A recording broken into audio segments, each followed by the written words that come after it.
प्रिय मित्रों, पूर्वांचल क्लास में आपका स्वागत है। आज हम लोग पुनः भारतीय अर्थव्यवस्था में कृषि तथा उससे संबंधित क्षेत्रों पर और कृषि में क्या क्या प्रावधान किए गए, कौन कौन से नियम लागू किए गए, किस किस वायसराय के समय लागू किए गए, इन सभी प्रश्नों का अध्ययन इस वीडियो में करेंगे। अब शुरू करते हैं कृषि से संबंधित प्रश्न कि कृषि के क्या क्या प्रावधान थे। इजारेदारी प्रथा। इजारेदारी प्रथा, इसका प्रस्तावक वॉरेन हेस्टिंग्स था। इससे प्रभावित क्षेत्र बंगाल था। इसका समय सीमा 1772 ईस्वी था। अब देखेंगे इजारेदारी में प्रावधान क्या किया गया था। 1772 में वॉरेन हेस्टिंग्स ने एक नई भू राजस्व पद्धति लागू किया जिसे इजारेदारी प्रथा के रूप में जाना गया और यह एक पंचवर्षीय योजना थी जिसमें सबसे ऊंची बोली लगाने वाले को भूमि ठेके पर दी जाती थी। सन 1777 ईस्वी में ये जो पंचवर्षीय योजना थी इसे वार्षिक ठेके पर कर दिया गया। यह था इजारेदारी व्यवस्था। यह सही से नहीं चल पाई, अतः यह असफल हो गई और पुनः एक नई व्यवस्था लागू की गई जिसे कहा गया रैयतवाड़ी व्यवस्था। रैयतवाड़ी व्यवस्था में देखेंगे इसके प्रावधान क्या थे। रैयत से तात्पर्य है किसान, अर्थात रैयत किसानों को कहते थे उस समय। भूमि पर जो अधिकार था वह कृषकों का था, तो रैयत से तात्पर्य कृषक है और भूमि पर आधारित कृषक थे और इनका अधिकार भूमि पर था, इन कृषकों का। इस व्यवस्था को लागू किया था थॉमस मुनरो ने, या टॉमस मुनरो आप कह सकते हैं। इसका क्षेत्र था मद्रास। याद रखिएगा, अक्सर करके क्षेत्रों को ही पूछा जाता है कि जो रैयतवाड़ी व्यवस्था थी यह कहाँ लागू हुई थी, तो यह मद्रास में लागू हुई थी। इसका जो समय था 1792 ईस्वी। पुनः मुंबई में विनगेट ने इसे लागू किया और उसका समय था 1835 ईस्वी। इसके अंतर्गत प्रभावित जो क्षेत्र थे मद्रास, मुंबई और असम, इससे प्रभावित क्षेत्र थे। फिर इसके बाद जब यह व्यवस्था पूर्ण रूप से नहीं चल पाई सही से, तो अगली व्यवस्था आई जमींदारी व्यवस्था। जमींदारी व्यवस्था के कई नाम हैं, जैसे सूर्यास्त कानून। इसे सूर्यास्त कानून इसलिए कहा जाता है क्योंकि जमींदारों के लिए यह शर्त थी कि जब भी लगान देना होता था तो अगला दिन न होने पाए, अर्थात पहले ही दिन सूर्य अस्त होने के पहले ही लगान की अदायगी कर दी जाए, इसलिए इसे सूर्यास्त कानून कहा गया। इसका अन्य नाम था अस्थाई बंदोबस्त। और जागीरदारी तथा मालगुजारी व विश्वेदारी भी इसे कहा गया। इसका समय था 1793 ईस्वी।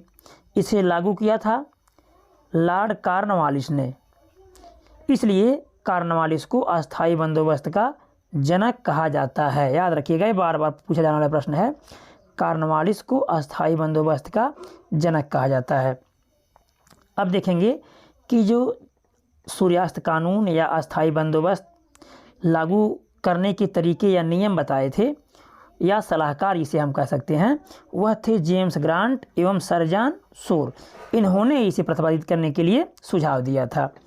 और इससे जो प्रभावित क्षेत्र थे वह थे बंगाल। सर्वप्रथम जो अस्थाई बंदोबस्त कॉर्नवालिस ने लागू किया था यह बंगाल में लागू किया गया। तत्पश्चात बिहार और उड़ीसा में भी इसे लागू कर दिया गया।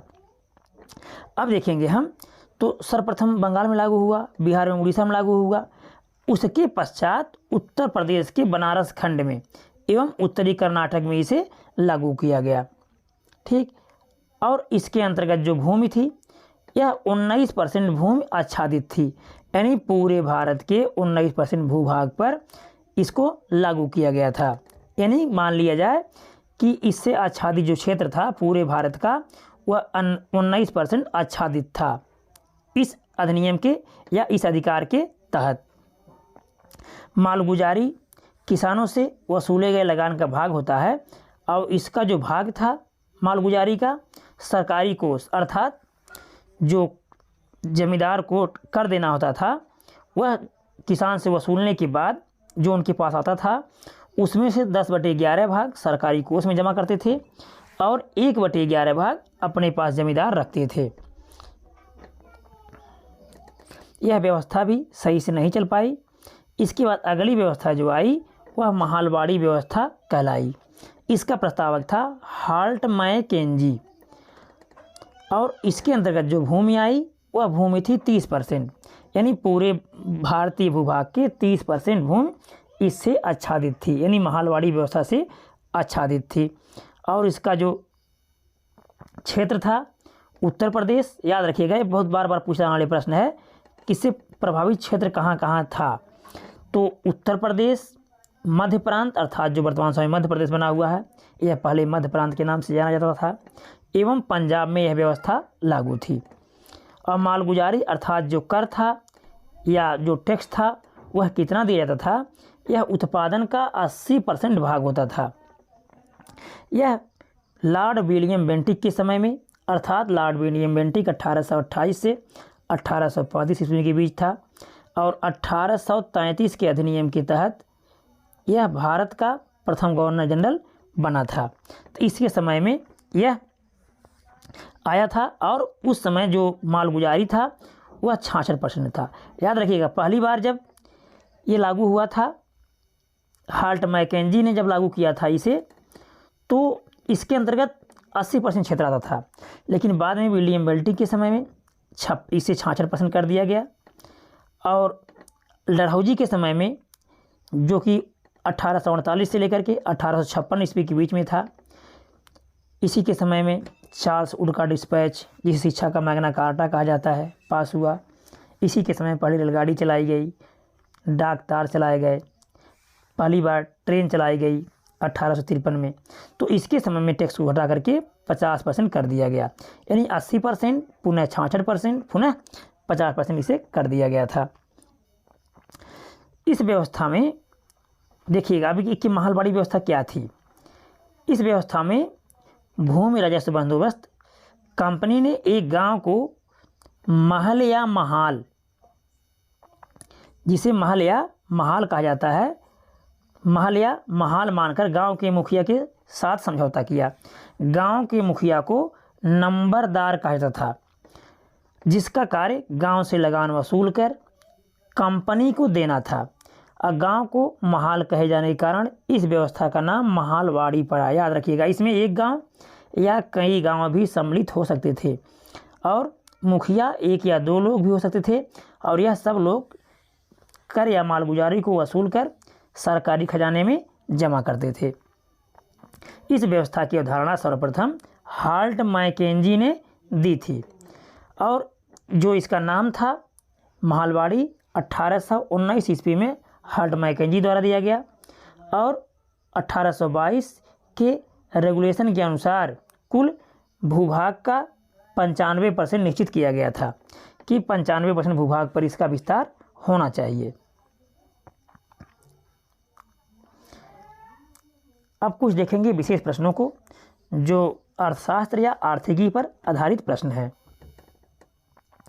भारत में प्रति व्यक्ति आय का अनुमान किसने लगाया था? तो प्रति व्यक्ति आय, किसी भी देश की आय अच्छी है या खराब है, इसका सबसे अच्छा अनुमान होता है प्रति व्यक्ति आय, खर्च या व्यय। तो अगर व्यक्ति ज़्यादा कमाता है प्रति व्यक्ति और ज़्यादा खर्च करता है, इससे पता चलता है कि उस देश की आय अच्छी है। तो एक व्यक्ति से ही उस देश की आय अच्छा या खराब का अनुमान लगाया जा सकता है। यदि आय कम है तो अर्थात यदि आय कम है तो खर्च भी कम होगा। इससे तात्पर्य यह है कि वहाँ की आय अच्छी नहीं है। और यदि आय अधिक है, खर्च भी अधिक है, तो इससे अनुमान लगाया जाता है कि यह राष्ट्र समृद्ध राष्ट्र है। तो भारत में प्रति व्यक्ति आय का अनुमान दादा भाई नौरोजी ने लगाया था 1867-68 ईस्वी में और प्रति व्यक्ति आय 20 रुपये बताया था। इन्होंने जो है 20 रुपये प्रति वर्ष एक व्यक्ति की आय बताया था 1866 और 1968 में। और इनकी जो पुस्तक आई थी प्रकाश में 1901 में, वह थी poverty and un British rule in India. इस पुस्तक को बार बार परीक्षाओं में पूछा जाता है कि इसको किसने लिखा या यह कब प्रकाशित हुई। तो 1901 में प्रकाशित हुई poverty and un British rule in India, जिसमें इन्होंने धन निष्कासन का सिद्धांत दिया, अर्थात धन को हमारे देश से विदेशों में ले जाया जा रहा है।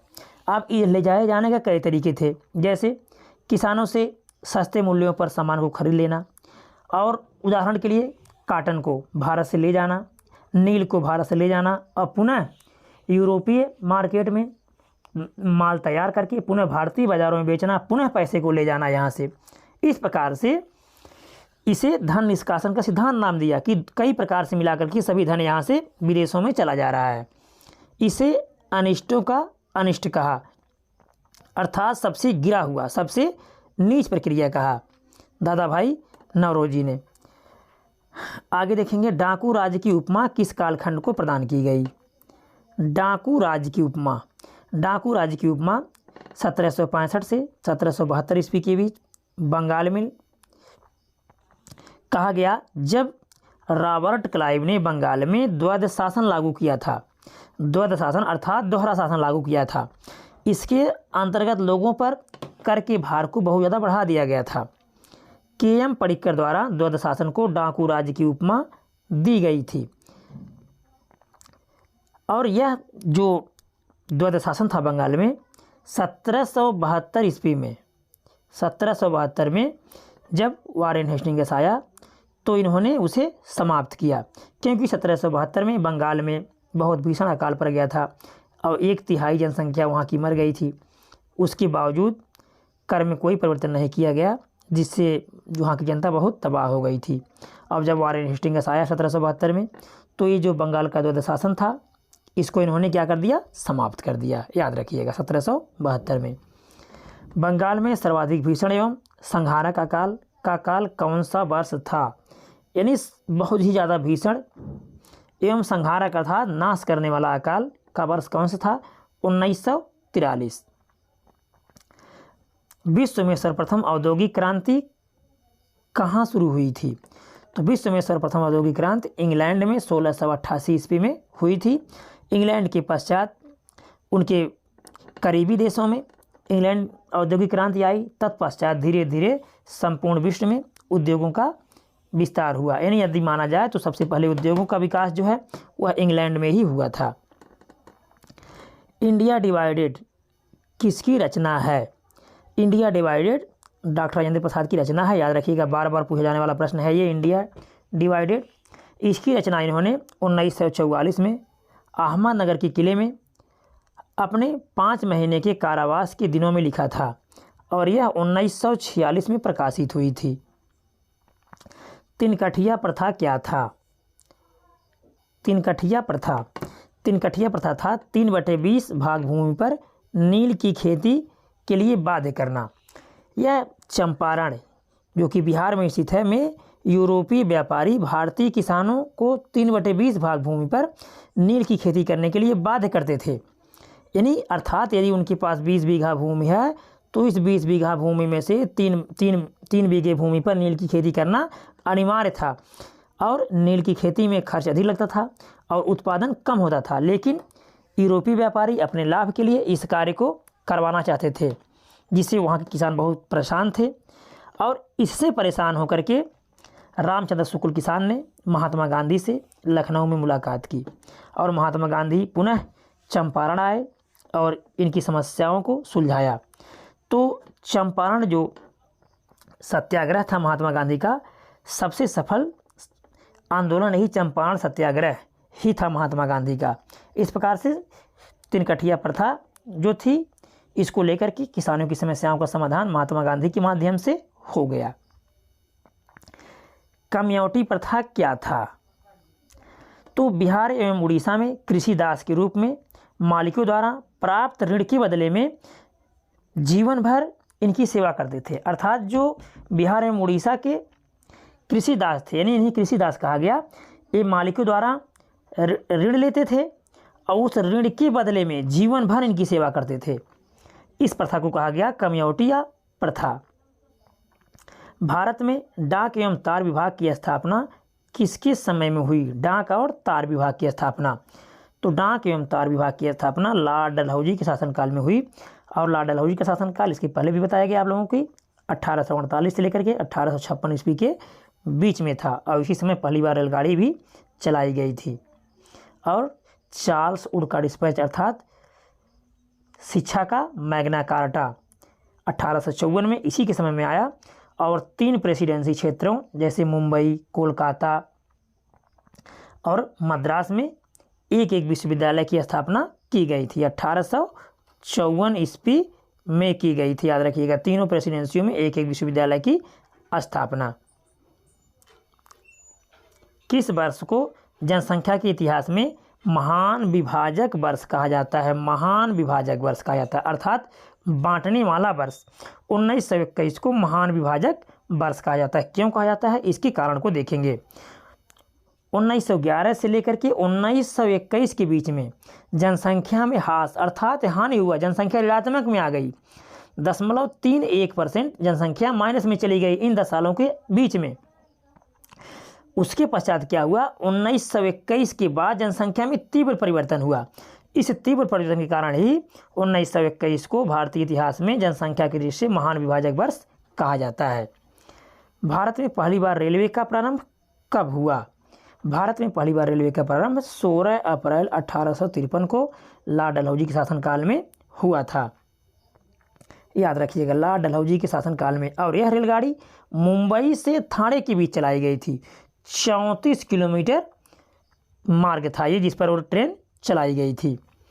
भारत पर ब्रिटिश शासन के उपनिवेशवाद के चरण में कौन कौन से सम्मिलित हैं? यानी कि जब ब्रिटिश वालों ने या यूरोपियों ने भारत पर अधिकार किया तो अपने उपनिवेश को किस किस रूपों या किन किन आधारों पर क्या क्या रूप दिए उसकी बात की जा रही है।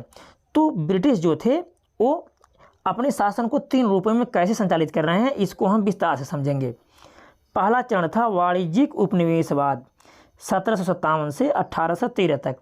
1757 में पहली बार रॉबर्ट क्लाइव ने जब प्लासी के युद्ध में सिराजुद्दौला को परास्त कर दिया तो ये लोग वाणिज्यिक उपनिवेशवाद शुरू किए। वाणिज्यिक माने होता है व्यापार, अर्थात व्यापार करना और यहाँ से सामान को सस्ते दामों पर खरीद कर ले जाकर विदेशों में बेचना या पुनः विदेशों से उसको अन्य रूपों में कन्वर्ट करके भारत में ला करके बेचना। यानी इस तरह से हम कह सकते हैं वाणिज्यिक उपनिवेशवाद का मतलब हुआ केवल व्यापार।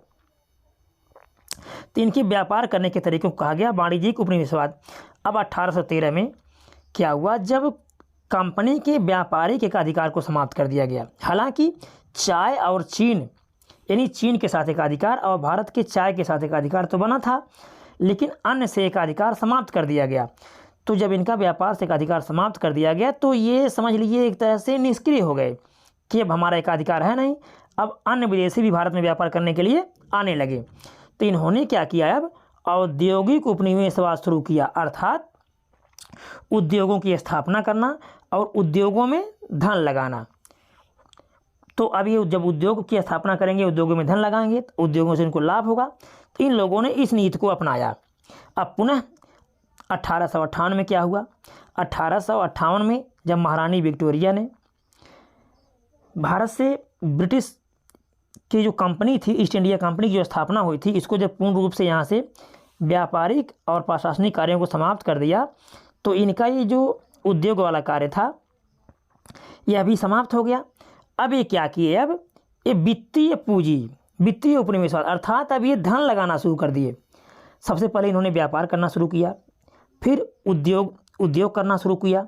उसके बाद अब वित्तीय उपनिवेश अर्थात अपने पैसे को जो है निवेश करना शुरू कर दिए। यानी जो भारतीय कंपनियां थी उन कंपनियों में अपने पैसे को निवेश करना शुरू कर दिए, क्योंकि इनके पास पैसे ज़्यादा हो चुके थे और ये बहुत अधिक रुपया कमा चुके थे।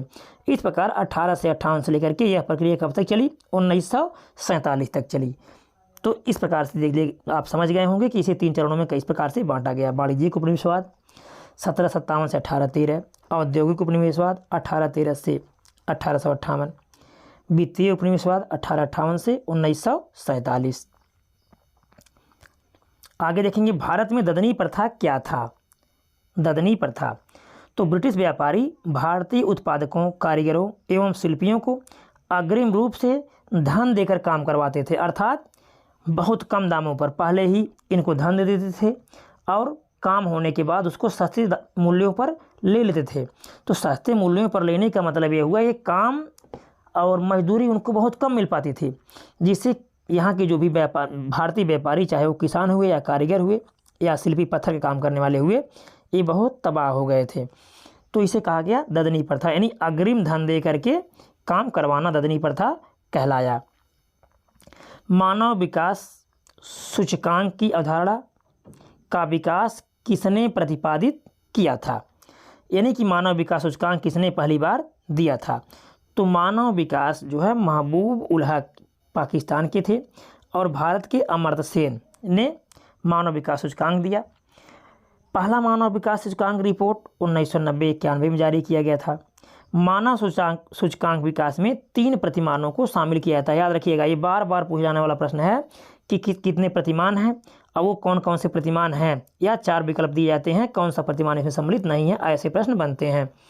तो पहला प्रतिमान था जीवन प्रत्याशा सूचकांक। इसमें क्या किया जाता है, औसत आयु ली जाती है कि प्रति व्यक्ति औसत आयु क्या है। जैसे वर्तमान समय में भारत की औसत आयु है 69.2 वर्ष, 69.2 वर्ष। तो ये हो गया जीवन प्रत्याशा, यानी जन्म से लेकर के मृत्यु तक की औसत आयु।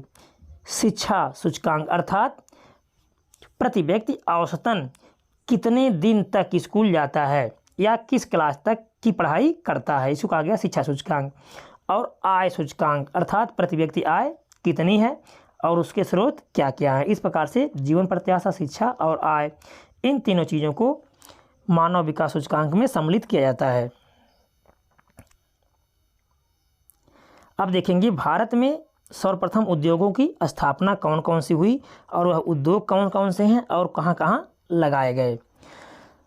सूती वस्त्र उद्योग। सूती वस्त्र उद्योग 1818 में फोर्ट ग्लोस्टर कोलकाता में लगाया गया, परंतु यह क्या रहा, असफल रहा। यह जो था ये असफल रहा।